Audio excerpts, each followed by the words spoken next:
Pemirsa, di balik kesuksesan KUA Tuban untuk mengimplementasikan program-program dari pemerintah tidak luput dari peran seorang penyuluh agama. Nah, sudah hadir di tengah kita Pak Mukim, beliau adalah Ketua IPARI, seorang penyuluh agama Islam fungsional ya.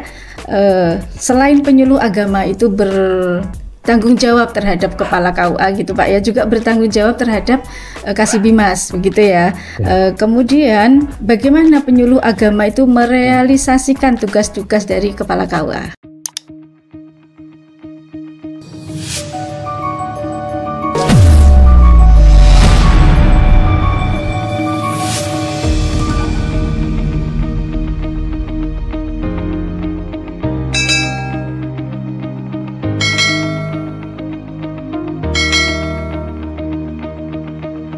Assalamualaikum warahmatullahi wabarakatuh. Waalaikumsalam warahmatullahi wabarakatuh. Halo, apa kabar pemirsa Dulur Kemenak Tuban? Kami berharap dulur semua selalu dalam keadaan sehat dan dalam lindungan Allah Subhanahu wa taala. Puji syukur marilah kita limpahkan kehadirat Allah Subhanahu wa taala. Pada hari yang penuh berkah ini kita masih bisa bersama dalam program acara yang sama On Mix Studio Kemenak Tuban bersama saya tentunya Laidia Mariati.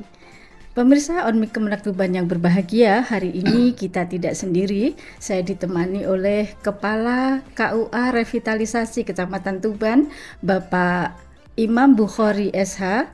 Beliau juga tidak sendirian, jadi tidak sendiri, ditemani begitu ya Pak ya. Ditemani oleh Ketua IPARI, Ikatan Penyuluh Agama Kabupaten Tuban, Ustadz Khairul Mukim SAG. Apa kabar Pak Imam, Pak Mukim? Alhamdulillah, seger-seger ini. Insya Allah. Termasuk MC-nya ini. Istirahat. Habis istirahat jadi seger ya Pak ya.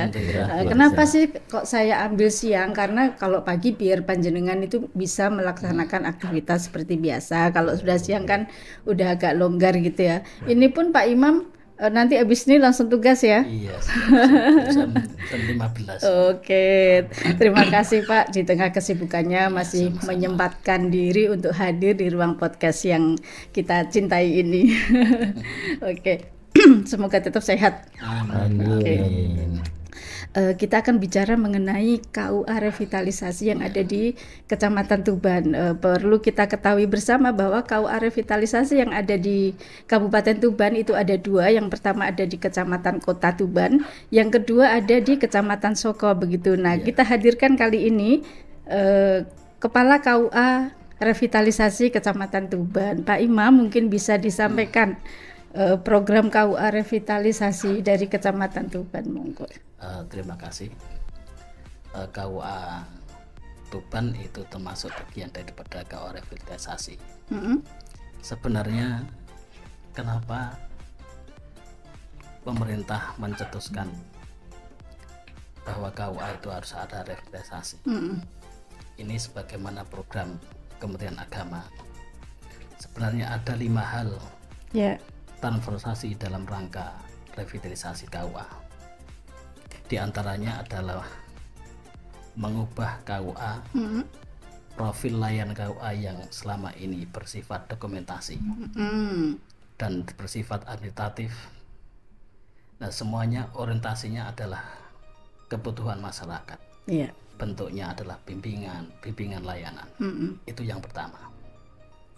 Kemudian yang kedua, KUA itu dikatakan revitalisasi itu betul-betul KUA bersifat aktif, responsif dalam melayani masyarakat. Petugas KUA harus jemput bola saat melayani kepada masyarakat.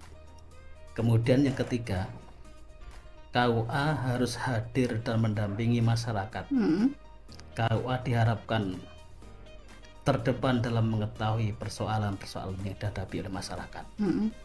Kemudian yang keempat, pelayanan KUA harus melaksanakan tugas sepenuh hati dan tidak asal kerja. Kemudian yang terakhir, yang nomor 5, KUA menjadi leading sektor dalam pembangunan keluarga.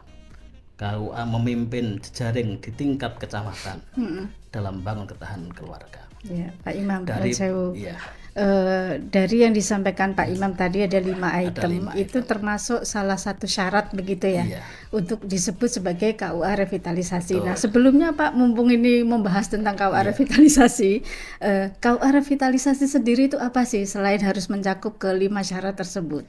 Ya, diantaranya KUA revitalisasi itu intinya KUA itu harus hadir di tengah masyarakat, hadir di tengah masyarakat bahwa KUA ini responsif terhadap persoalan-persoalan di masyarakat. Tidak sekedar menikahkan tidak hanya menikahkan. Kalau paradigma yang dulu, paradigma lama itu KUA yang kita hanya menikahkan, hanya itu saja. Padahal apa yang dilakukan KUA saat ini semuanya ada di KUA. Iya. Oke. Monggo Pak Imam bisa dilanjut yang tadi sempat terputus sebentar tentang program KUA revitalisasi Kecamatan Tuban. Di antaranya KUA Tuban itu ada beberapa program itu merupakan program yang utama.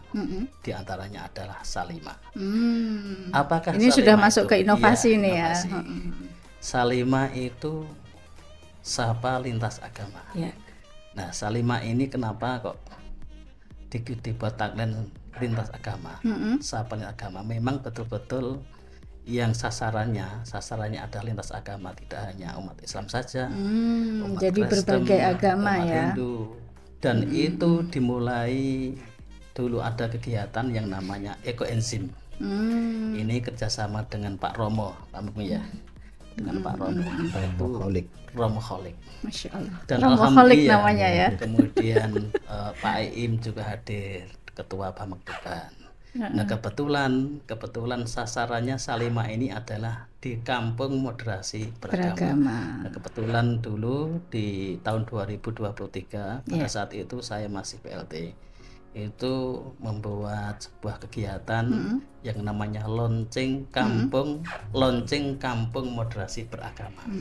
Nah kemudian tidak lanjut. Yang ada dua itu ya. Kemudian dilanjutkan.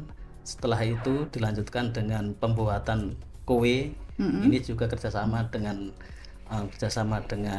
Bu Lilis, kerjasama dengan Bamak, kerjasama Bu dengan Lilis ini ya, yang punya Wafi. Iya, yang punya kebetulan kayu manis. Nah kebetulan kegiatan itu semuanya difasilitasi oleh kayu manis. Nah benderanya adalah IPARI, Ikatan Penyuluh Republik Indonesia yang dikomandoi oleh Pak Mukim. Luar biasa.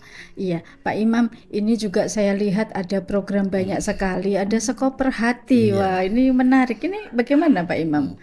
Nah, Sekoper Hati ini sasarannya ini kebetulan di Tuban ini di Kelurahan Sidorejo. Dan di sana itu ada musola, dan musola itu yang notabene musola itu dinamakan musola Al-Murtaji. Oh, Mbak Murtaji nih, punyanya Mbak Murtaji. Itu wilayah Merek ke selatan. Itu yang ketuanya itu Mbak siapa yang sekarang ini juga Mbak Datu. Mbak Datu ketuanya. Nah, ini di situ rutin selapanan itu ada pembinaan di antaranya pembinaannya dari Penyuluh Agama Islam. Berarti melihat dari singkatannya ini kan Sekolah Perempuan Harokah ya, Majelis Taklim. Memberdayakan Majelis Taklim di situ. Itu apakah hanya di situ saja atau mungkin nanti bisa berkembang di Majelis Taklim lainnya? Bisa ya? Bisa berkembang. Melanjut Pak Imam programnya. Kan banyak ini programnya ini. Kemudian selanjutnya tadi sebelum saya sampaikan yang terakhir ini yang Salimah tadi. Salimah yang kegiatan yang ketiga ini adalah kegiatan yang bekerja sama dengan BLK, Balai Latihan Kerja. Nah kebetulan kami ke sana dengan Mbak Ida termasuk juga pengurus penyuluh IPARI ke sana. Alhamdulillah habis 1 minggu langsung diberi ini ada kegiatan dikasih proyek kegiatan proyek ini menjahit. Kegiatan alhamdulillah kalau nggak salah ini hari ke berapa 15 atau 14 ya. Hari ke-15. Jadi diajari menjahit Nah, ini sebanyak berapa orang, Pak? 16 orang. 16. Memang kenapa saya sampaikan ke Pak Toto, Pak Kasih, kenapa Pak Toto hanya 16 orang? Iya, memang anggarannya dan programnya itu hanya 16 orang. Seandainya lebih nggak maksimal. Oh, begitu. Harapannya BLK orang yang ikut pelatihan menjadi betul-betul bisa. Nah, kebetulan tempatnya itu di Kingking, juga wilayah Kampung Moderasi. Oh, berarti tidak di BLK, juga. Di Kingking di mana itu, Pak? Di Kelurahan Kingking. Terus peralatan dari BLK Peralatannya semuanya dari BLK semua. Dibawa dong mesin-mesin jahit. Betul menjahit. Waduh, luar biasa ini. barangkali besok mau mampir ke tahu gitu saya ikut pemirsa, karena saya itu sudah lama pengen jahit biar nggak dandakno terus gitu loh, minimal nempel lebih bolong. Lanjut Pak Imam. Itu diantaranya. Kemudian selanjutnya ada Karwane Tuban, Kongko. Karwane Tuban, Kongko antar umat beragama neng Tuban. Nah, itu sebenarnya adalah gampangannya itu silaturahim.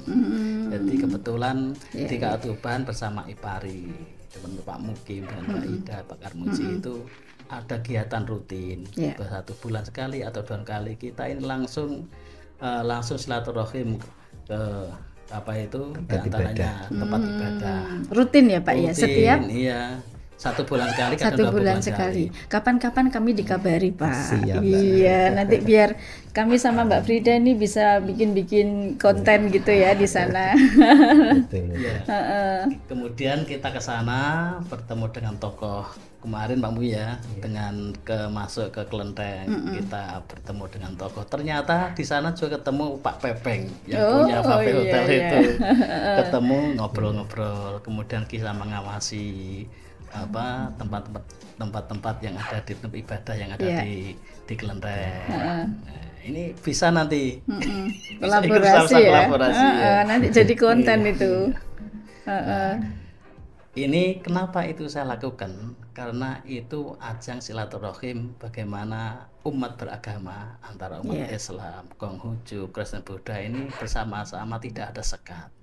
Apalagi ada wacana bahwa KUA itu tidak hanya milik umat Islam saja, akan tapi KUA ini milik semuanya umat, kan begitu.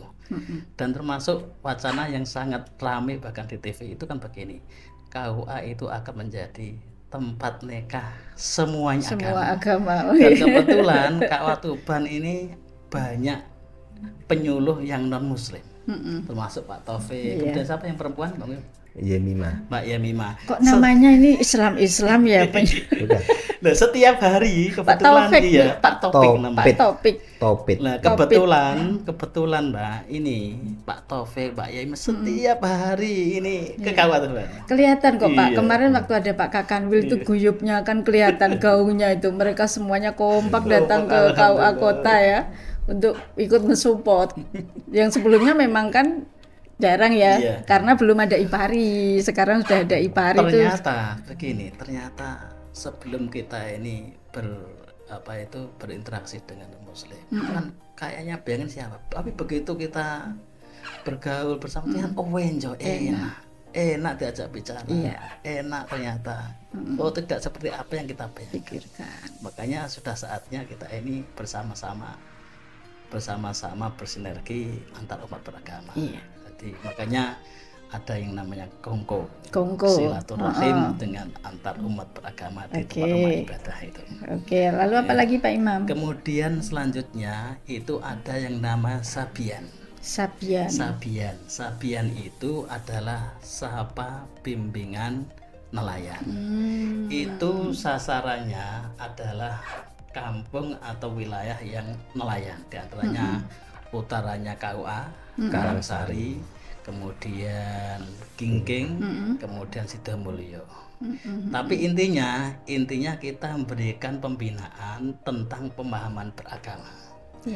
Memberikan pembinaan tentang beragama, bagaimana ini jadi orang moderat, bagaimana masyarakat ini menjadi masyarakat yang betul-betul taat pada agamanya, moderat, taat pada agama, khususnya di bidang agama. Ini. Dan kami sering, jadi Tapi rata-rata habis maghrib. Ya. Kemudian habis isya. Sebuah sebuah komitmen program ketika sudah berjalan kapanpun waktunya harus bahkan siap. begini ketika Mbak saya nggak bisa hadir, Mbak wakili Pak ya. Pak, ini Pak, jamaah nunggu jenengan. Nunggu jenengan, yang ditunggu jenengan, ternyata senang, Masya Allah. Luar biasa. Jadi sekali lagi saya sampaikan, Sabian itu Sababi Nelayan yang sasarannya adalah kampung nelayan. Karena memang KUA kota ini kan tempatnya berada di lingkungan nelayan ya. Satu-satunya KUA yang menghadap laut nih, mengandung keberkahan kalau. Kemudian selanjutnya ada peluru bypass. Sebenarnya peluru bypass ini sudah lama dilakukan. Kebetulan kami punya penyuluh di rumah sakit ini, di rumah sakit. Singkatannya umum. Dulu Pak Imam. Gimana? Bypass pelayanan rohani bagi pasien. Jadi masuk ke ruangan-ruangan, kemudian berikan pencerahan. Kita harus ikhlas. Memang ini sudah takdir Allah. Dan ini sekalipun sakit harus ridho atas perintah Allah Subhanahu wa taala. Berarti masuk ke rumah sakit ya. Masuk ke ruang-ruangan memberikan kekuatan. Ini kerjasama dengan rumah sakit atau bagaimana? Iya, kerjasama dengan rumah sakit, termasuk rumah sakit Muhammadiyah ya, yang dekat karena tetanggaan ya. Termasuk ini. Yang RSUD belum? Yang RSUD sudah. Yang kebetulan yang ke sana adalah Pak Ali Zamrozi.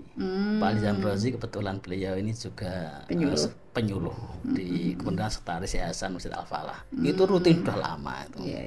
Nah, kebetulan KUA juga sudah ada MOU dengan Rumah Sakit Muhammadiyah. Dulu ketika KUA Tuban meluncing Kampung Modern Beragama, itu kan ada kegiatan bakti sosial. Itu semuanya dari Rumah Sakit Muhammadiyah, gratis. Bahkan sekarang Rumah Sakit Muhammadiyah juga ada MUI dengan KUA. Di antaranya adalah Rumah Sakit Muhammadiyah itu memberikan penyuluhan atau bimbingan perkawinan kepada calon pengantin. Terus tempatnya ini di KUA. Di KUA ya. Jadi mereka hadir ya, ikut. Nah, saya senangnya begini, ketika mau ngisi binwin ya, binwin di KUA Tuban, pagi-pagi bawa syuting. Tenanan kan. Nah, kebetulan kemarin itu tanggal 22 Oktober tahun 2024 itu bersamaan dengan Hari Santri. Itu kebetulan yang ikut binwin, jadi binwin tidak saya hentikan. Tetap jalan. Kemudian kami semuanya ini ikut upacara. Kemudian di sana ada Rumah Sakit Muhammadiyah, dokter ke sana. Semuanya itu jumlahnya totalnya itu 60 pasang. 60 pasang tambah 8 pasang. 68 pasang berarti 116. Dan itu kemudian 126 malah. Cukup ya Pak ya? Cukup. Kemudian begini, yang uniknya gini. Karena Hari Santri, calon pengantin harus pakai kopiah hitam, juga harus pakai sarung untuk putri, menyesuaikan. Ternyata luar biasa. Masya Allah. Kemudian ada testimoni. Jadi begitu setelah dari Rumah Sakit Muhammadiyah isi materi, ada testimoni dari peserta.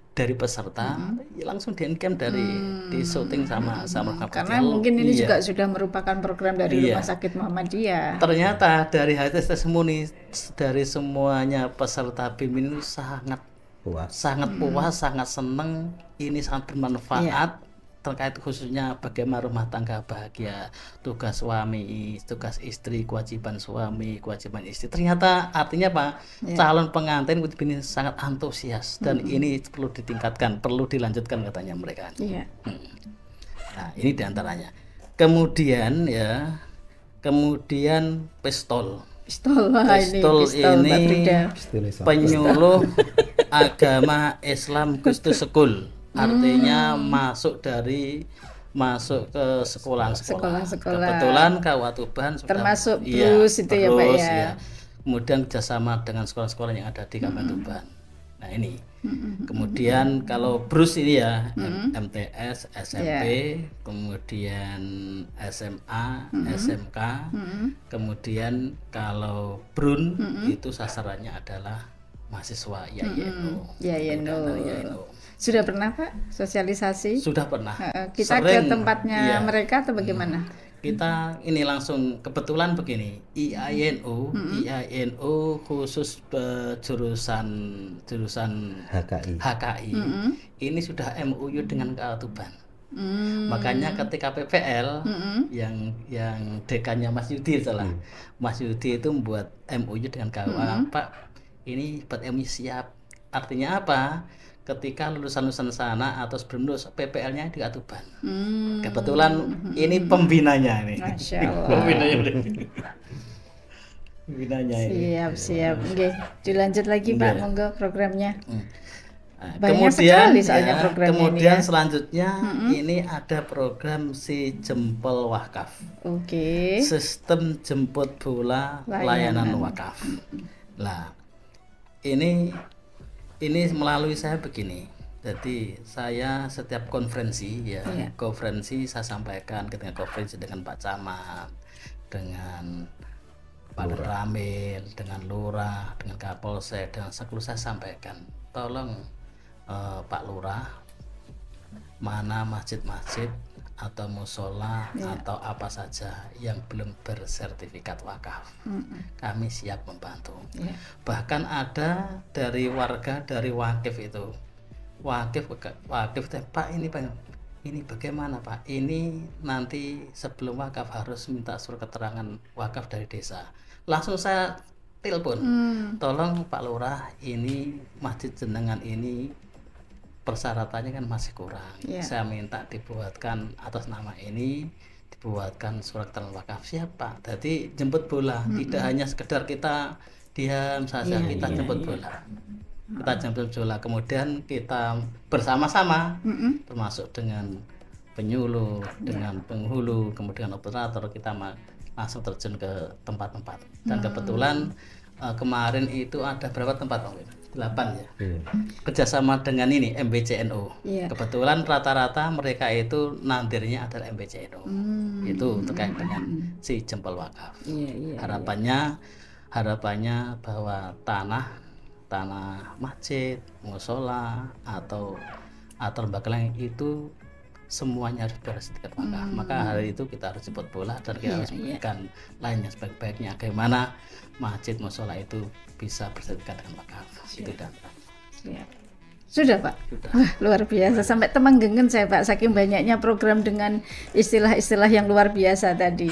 Pemirsa, di balik kesuksesan KUA Tuban untuk mengimplementasikan program-program dari pemerintah tidak luput dari peran seorang penyuluh agama. Nah, sudah di tengah kita Pak Mukim, beliau adalah ketua IPARI, seorang penyuluh agama Islam fungsional ya. Selain penyuluh agama itu bertanggung jawab terhadap kepala KUA gitu Pak ya, juga bertanggung jawab terhadap Kasibimas begitu ya. Kemudian bagaimana penyuluh agama itu merealisasikan tugas-tugas dari kepala KUA? Enggak Pak Mukim. Terima kasih Mbak Ida. Penyuluh agama pada akhir-akhir ini kan memang menjadi perbincangan dari berbagai kalangan. Yang artinya bahwa penyuluh agama merupakan ujung tombak di masyarakat, karena memang tugasnya di lapangan. Kebetulan kalau di KUA Tuban ini kami bertiga untuk yang di kantor, dan dibantu dengan teman-teman yang non PNS itu ada 5, ditambah yang non Muslim itu ada 4. Nah, sehingga 9 sama 3 12. Betul, ya. Sehingga program-program yang dicanangkan oleh KUA itu semuanya bisa kita laksanakan secara baik, secara tuntas, dan menghasilkan hasil kerja yang luar biasa. Sebagaimana tadi yang disampaikan oleh Pak Imam itu, banyak sekali khususnya yang terkait dengan antar umat beragama, karena memang hanya satu-satunya KUA yang memang ada penyuluhnya yang non muslim. Di Kabupaten Tuban? Betul, nggih. Kalau di kecamatan lain kan belum ada. Kalau di kota itu ada non muslim 4 itu, untuk Kristennya 2. Mas Topit sama Mbak Yemina. Kemudian ada yang dari Buddha. Itu Omar Joko. Kemudian yang keempat itu Mas Wahyu, itu dari Konghucu. Setiap kegiatan yang memang brandingnya antar umat beragama ini mesti terlibat. Sehingga betul tadi yang disampaikan oleh Pak Imam selaku Kepala KUA, penyuluh-penyuluh ini semuanya hadir di setiap kegiatan. Bahkan dalam acara syukuran teman-teman yang di KUA dapat apa itu nikmat yang mungkin luar biasa disyukuri di KUA, itu beliau-beliaunya diundang, diundang dan hadir. Nah, itu sangat meriah sekali untuk di KUA Tuban. Kapan-kapan kalau kita diundang insya Allah hadir. Asal bakar, saya lihatnya kan bakar-bakar ikan, nanti ada bakar-bakar tempe gitu. Tidak hanya itu Mbak Ida, banyak sekali itu kan. Setiap kali kegiatan itu mesti ada kegiatan-kegiatan semacam itu. Betul. Nah kebetulan kegiatan yang di KUA Kota itu kan memang sangat menyeluruh. Contoh tadi yang disampaikan oleh Pak Imam, ada pelatihan ekoenzim. Itu bahkan tempatnya saja di gereja. Awalnya memang kami juga agak pesimis ketika harus mengundang teman-teman yang muslim itu. Kan banyak mereka itu yang anggapan, wah di gereja gimana ini nanti. Tapi begitu mereka itu tahu bahwasanya di sana itu memang kegiatan bukan untuk peribadatan. Nah, sehingga mereka saya itu baru kali enjoy itu sekali. Kalau saya itu malah bolak-balik masuk keluar gereja itu. Di gereja Katolik, di gerejanya Pak Im, dan di gerejanya yang Betani dulu itu. Nah ini yang menjadikan teman-teman itu enjoy, kegiatannya memang yang luar biasa, sehingga siapapun yang terlibat di dalamnya itu tidak merasa canggung dan lain sebagainya. Apakah ada target Pak dari Kepala KUA untuk program ini harus begini-begini begitu? Karena memang ini kerja yang harus terukur, apalagi kami yang penyuluh PNS dan ada yang P3K, itu kan ada ukurannya. Sejauh mana hasil kerjanya. Tentu kan beliaunya ini yang menilai, kami kan dinilai oleh beliaunya. Kalau ada target kalau enggak sukses ya mesti catatannya kan enggak baik nanti. Sehingga kami bekerja keras dengan teman-teman yang luar biasa tadi, sehingga apapun yang ditugaskan oleh Bapak Kepala KUA dapat kita laksanakan dengan baik. Apakah penilaian tadi itu termasuk untuk penyuluh agama non Muslim, non Islam gitu? Termasuk ya, penyuluh non muslim kan bagian daripada penyuluh. Jadi Pak Imam sudah pernah menilai yang non muslim untuk kinerjanya? Menilainya yang hanya gini, jadi kok kelihatannya ketika diundang kok hadir, kemudian ketika kemarin ada acara di hadirin pakai kanwil kok guyup, ketika ada kerja bakti juga hadir. Kemudian KUA Tuban sebulan setiap tahun kan ada lomba hari ulang tahun 17 Agustus, itu juga hadir dan ikut. Ternyata kebersamaan yang kita bangun ketika kita lakukan bersama-sama akhirnya jadi guyup. Jadi penilaiannya dari secara kasat mata. Betul. Karena memang begini Mbak Enda, untuk penyuluh non muslim ini kan sementara nginduknya langsung di kanwil dari pembimbing masing-masing. Cuma implementasinya kan di daerah, sehingga mau tidak mau ya kerjasama dengan kita. Betul untuk laporannya sama aja sih ya sebenarnya. Oke, Pak Mukim dan Pak Imam, mungkin ada kendala Pak yang dihadapi di masyarakat selama menjalankan program-program tersebut? Ini namanya melaksanakan program tentu ada kendala-kendala. Di antaranya kendala kegiatan itu semuanya tidak ditopang dengan anggaran. Ya, jadi tidak tukar ya. Jadi kadang-kadang begini, ada semuanya kegiatan itu awalnya ya urunan. Pernah ketika di enzim itu, ketika pelatihan ekoenzim ini kebetulan tempatnya di sana, karena sana sudah tempatnya ya. Kemudian wah ini berarti kita bersama-sama ini urunan untuk pakai snack. Tapi kemudian tindak lanjut kedua, ternyata yang kegiatan di Kayu Manis itu semuanya difasilitasi, semuanya peserta berdendengan semua ya. Luar biasa. Jadi yang tadi urunan itu pancingan sebenarnya. Ketika masyarakat sudah melihat, geliatnya itu hasilnya ini, saya sering percaya mancing. Kan akhirnya. Saya kan kebetulan di Kautuban kan ada yang namanya Samata kan ya. Samata itu Sapa Masjid Taklim, dari Masjid Taklim ke Masjid Taklim. Nah, kebetulan di wilayah Kecamatan Tuban itu ada Masjid Taklim sebanyak 119 Masjid Taklim, dan itu ketuanya sudah jadi di WA group. Ada grupnya. Nah makanya kemarin ketika mau mengadakan Maulid Nabi dan menyongsong Hari Santri di Yehuda di Masjid Ki Haji Hasyim Asy'ari, itu bagaimana caranya? Akhirnya saya dengan Pak Muki, dengan Mbak Ida, wis toh Mbak, ngundang berapa Mbak? Ya kurang lebih ya semuanya paling enggak ya paling yang hadir 100 orang pertama yang undangan rapatnya. Saya fasilitasi sendiri, saya beri uang, saya belikan jajan wis Mbak, nanti saya nanggung. Ternyata begitu datang semuanya, kita kemas pembinaan Majelis Taklim oleh KUA dan BKMT Kabupaten Tuban. Kebetulan beliau ini kan juga sekretaris BKMT Kabupaten Tuban. Akhirnya begitu pembinaan deal ternyata begitu saya pancing seperti itu, akhirnya sukses yang kemarin kegiatan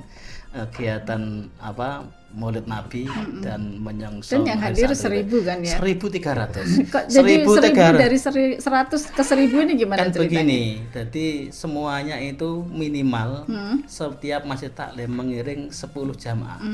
Ternyata ada yang 30 jamaah, ada yang 20 jamaah. Terus snacknya gimana nih? Snacknya semuanya, jadi semuanya itu ditanggung oleh Yehuda.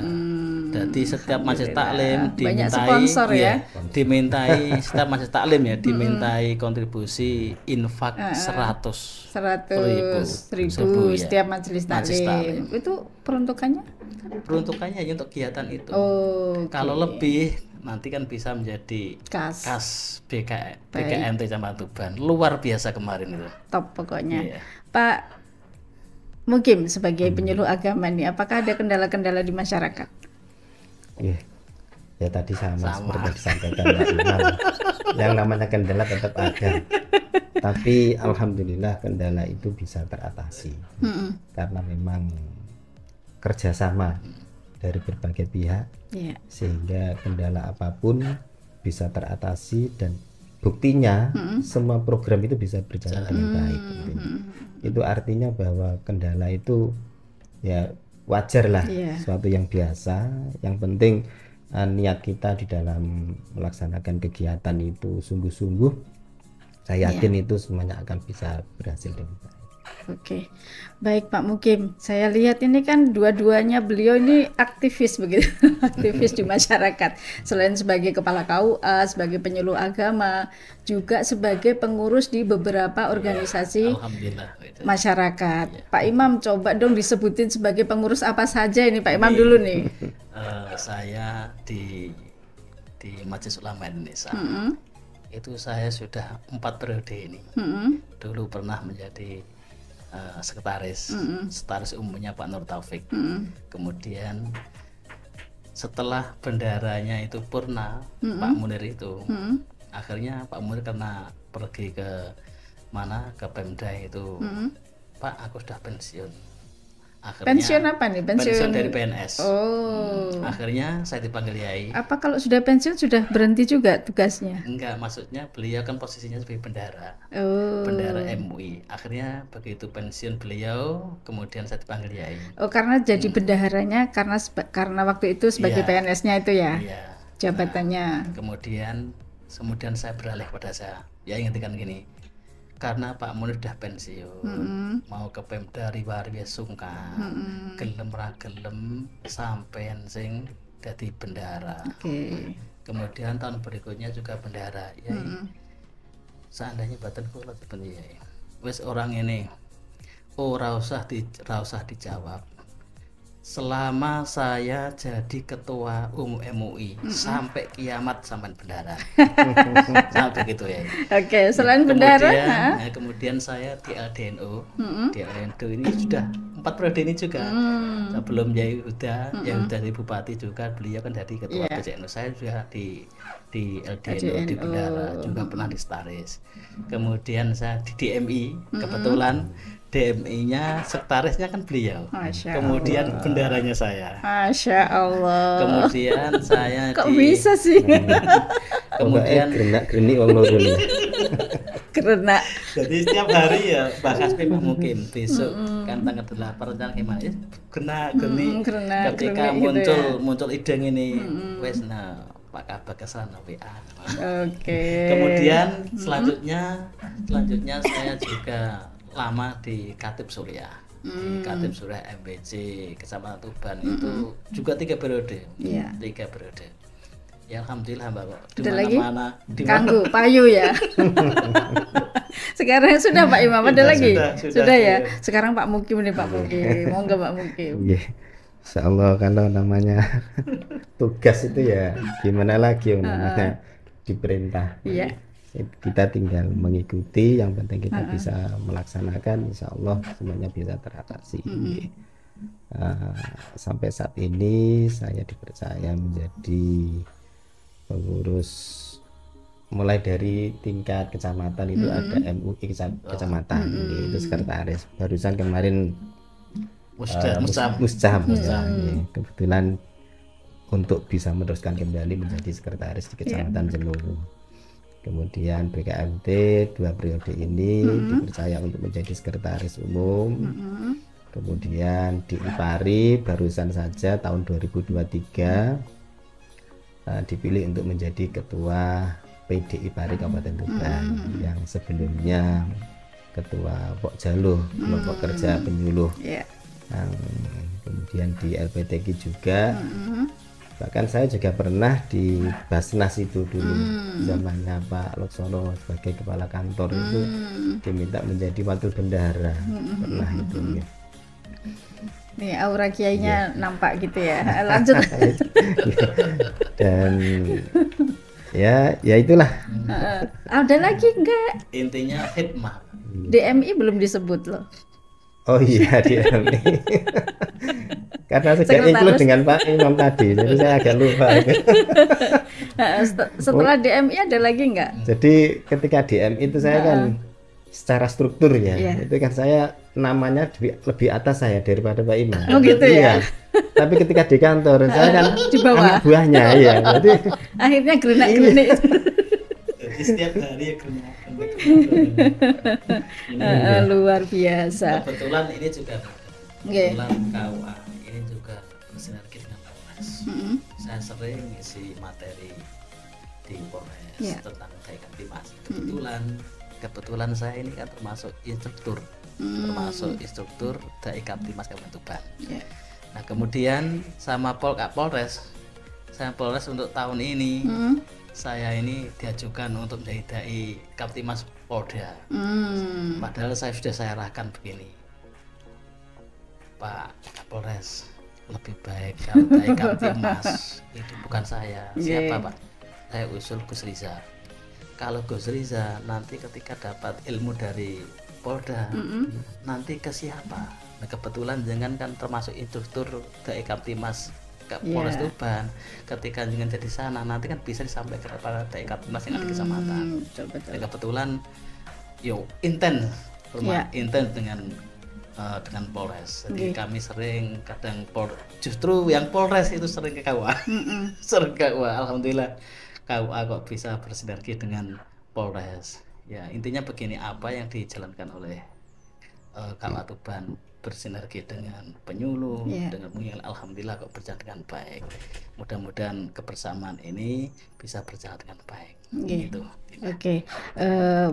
Membagi waktu ini terhadap tugas-tugas kantor, kemudian tugas sebagai sebagai pengurus organisasi masyarakat, dan yang saya tanyakan ini bukan dari keduanya, membagi waktu untuk keluarga ini bagaimana?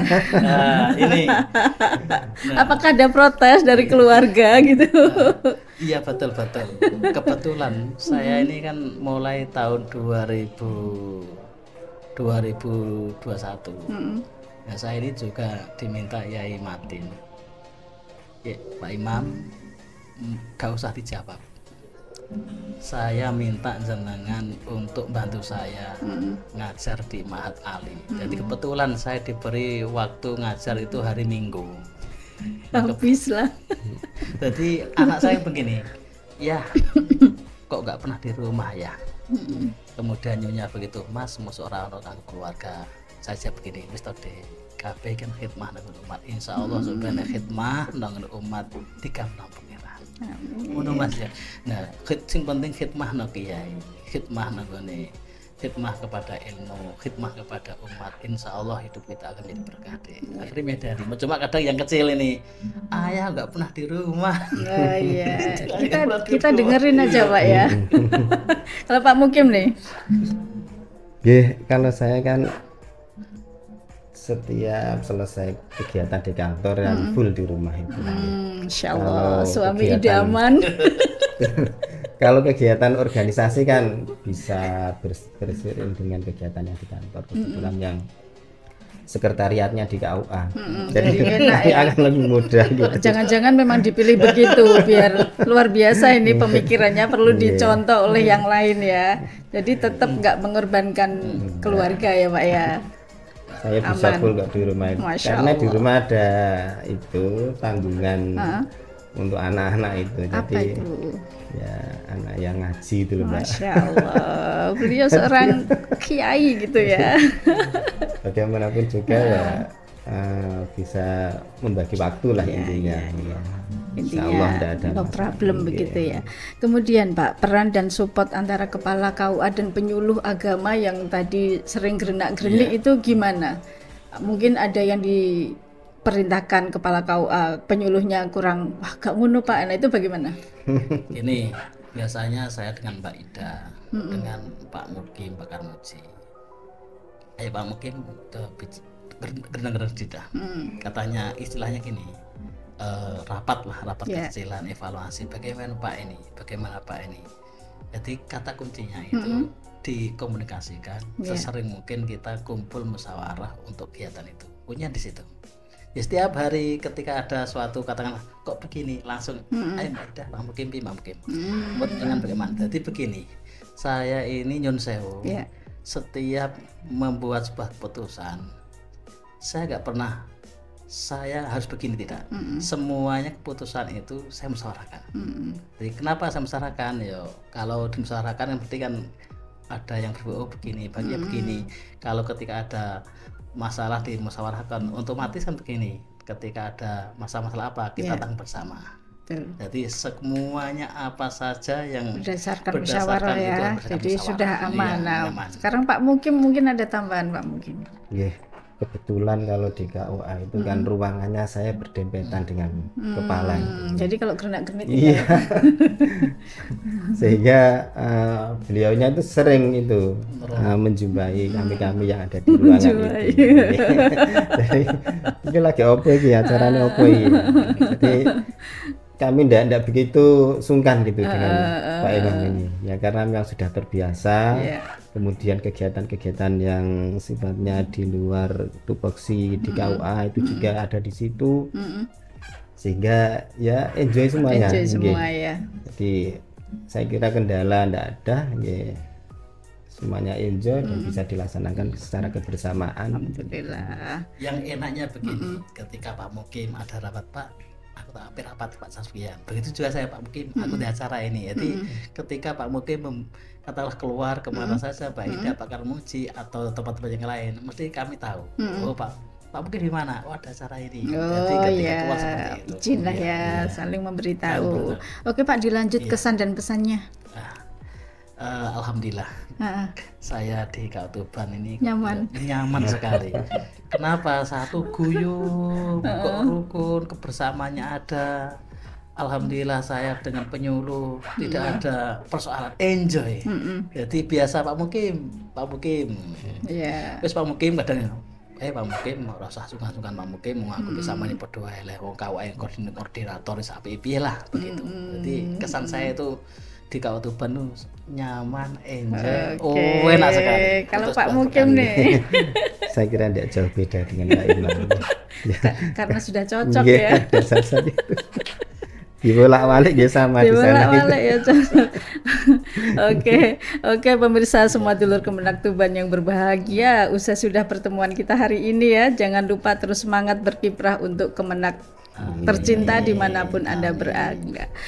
Jika berolahraga pastilah berkeringat. Setelahnya paling tepat minum jus kurma. Selalu semangat ya untuk para kepala KUA dan penyuluh agama dimanapun Anda berada. Cukup sekian dari kami karena kami di sini mengisi asara bukan mengisi hati yang sedang merana. Sekian persembahan dari kami. Jika ada salah kata, mari kita bicarakan dengan cinta, bukan malah mencari yang lebih sempurna. Luar biasa. Saya Laidia Mariati, Pranata Humas Kantor Kementerian Agama Kabupaten Tuban, undur diri. Akhir kata, wallahul muwaffiq ila aqwamit thoriq. Wassalamualaikum warahmatullahi wabarakatuh. Waalaikumsalam warahmatullahi wabarakatuh.